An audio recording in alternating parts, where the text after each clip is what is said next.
beberapa tempo yang lalu di webinarnya Sigarda itu sedang membahas tentang Candi Jawi. Di bagian tengah itu kan ada struktur yang terbuat dari batu putih.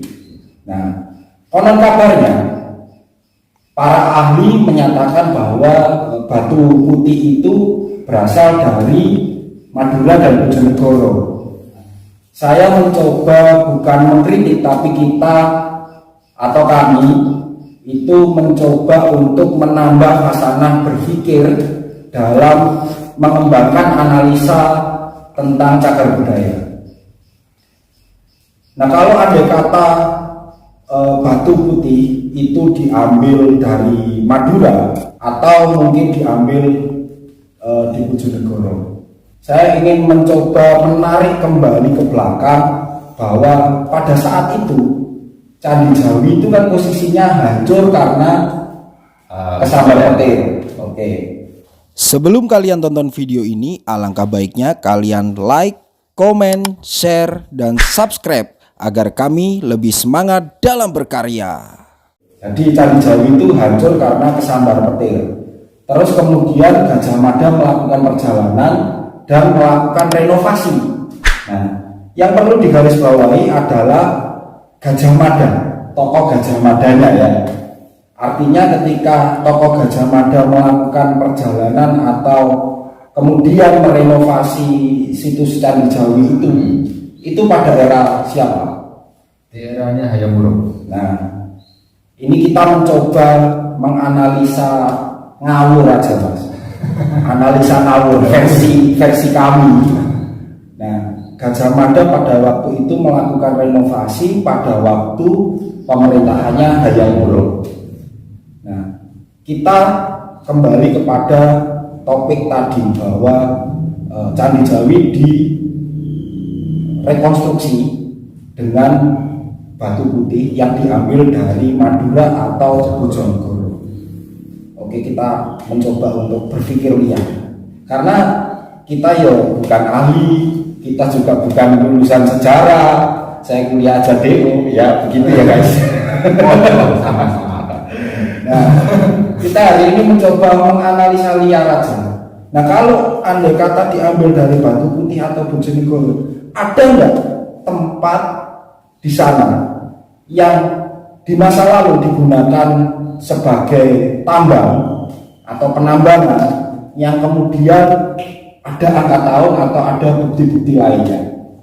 Begitu, itu analisa pertama kami. Nah, yang kedua,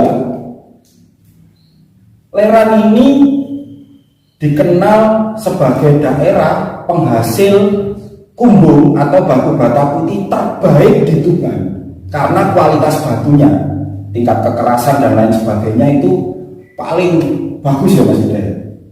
Nah, di samping itu di masa lampau juga dituliskan di dalam prasasti Leran ya, ada satu kata itu menyebut batuan. Nah, saya curiganya pada waktu itu yang digunakan untuk sisi tengah daripada Candi Jawi itu diambil dari sini. Karena kalau kita komparasikan sesuai dengan tahun eksistensinya Gajah Mada melakukan renovasi tadi, itu kok hampir berdekatan dengan angka tahun yang ada di depan sana, sehingga sangat memungkinkan.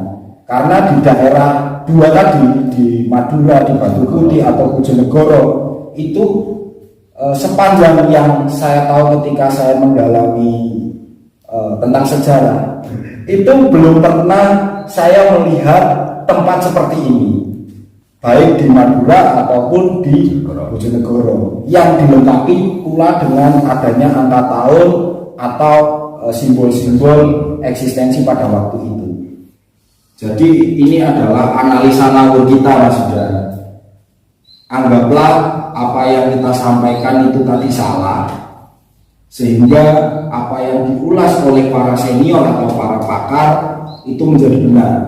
Nah, namun kalau apa yang kita sampaikan itu benar, maka harapan saya ini bisa menjadi khasanah berpikir kita tentang cagar budaya, sehingga kita bisa tahu lebih banyak lagi apa yang ada di daerah-daerah yang dulunya berkembang di waktu itu. Oke, kita setelah ini masuk ke dalam. Di dalam ada simbol-simbol yang mungkin teman-teman butuh tahu apa saja yang ada di Gua Suci. Let's go.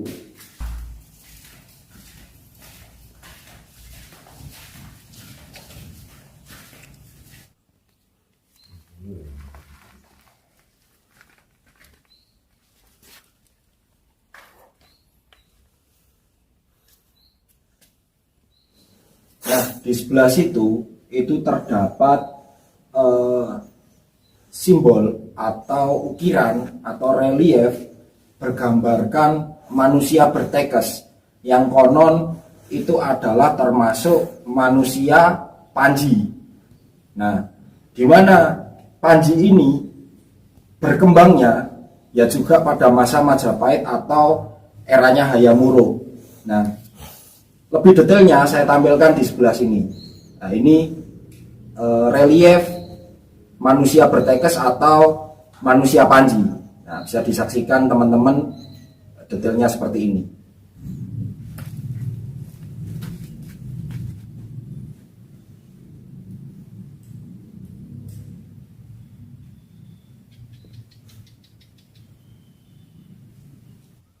Ini ada simbol apa lagi, Mas Yuda? Ini adalah simbol hewan. Apa itu? Hewan seperti sapi. Jadi ini ada simbol sapi ya, Ya, bukan banteng ya.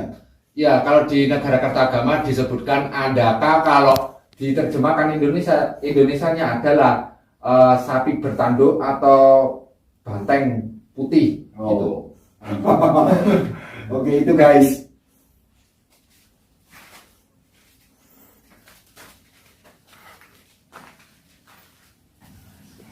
Oh iya, Mas Yuda, tadi ada yang belum terbahas. Oke. Membahas tentang simbol sapi, itu kan menurut Mas Yuda kan ada dari lencana seseorang. Lencananya siapa, Mas Yuda? Dugaan saya ya, karena saat ini belum ada seperti gambar sapi yang di daerah lain ya, termasuk yang ada di Tuban ini, seperti yang saya tahu nih seperti yang ada di Tuban, Gresik, dalam prasasti Karabogem itu, dan prasasti Tirah.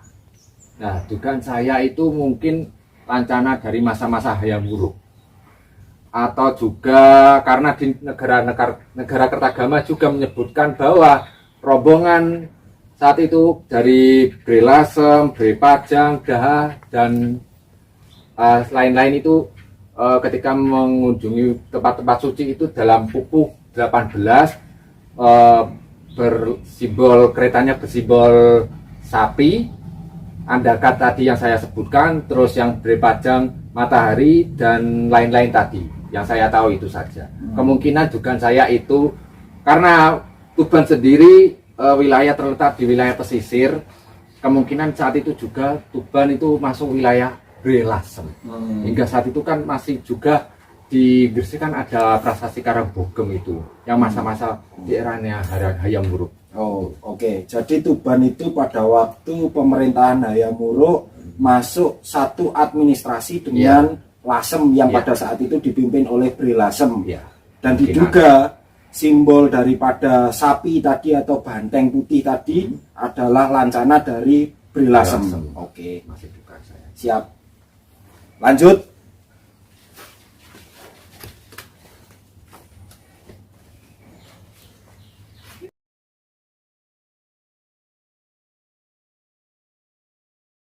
Oke, ini di part paling akhir, di pintu terluar daripada Goa Suci terdapat relief wayang juga. Jadi wayang seperti memakai sanggul, atau mungkin di wayang Purwa itu seperti Puntadewa. Nah, apakah ini juga termasuk wayang Panji? Kita sharing aja, nanti yang tahu tulis di kolom komentar. Jadi menurut saya ini juga termasuk wayang Panji, tapi entah kita sharing aja sama teman-teman semuanya di kolom komentar.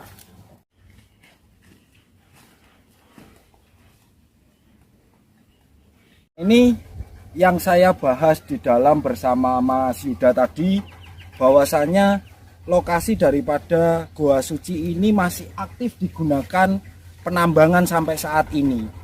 Jadi kenapa kami begitu meyakini bahwa eksistensi batu putih pada waktu masa pemerintahan Hayamuruk atau Majapahit yang dipimpin oleh Hayamuruk itu berasal dari sini, karena hari ini pun masih aktif dan daerah Leran ini terkenal batu bata putihnya, batu bata putih terbaik di Tuban karena kualitas batunya, kekerasan batunya dan lain sebagainya. Nah, itulah yang bisa kami sampaikan kepada teman-teman semua terkait Goa Suci beserta sejarah-sejarahnya.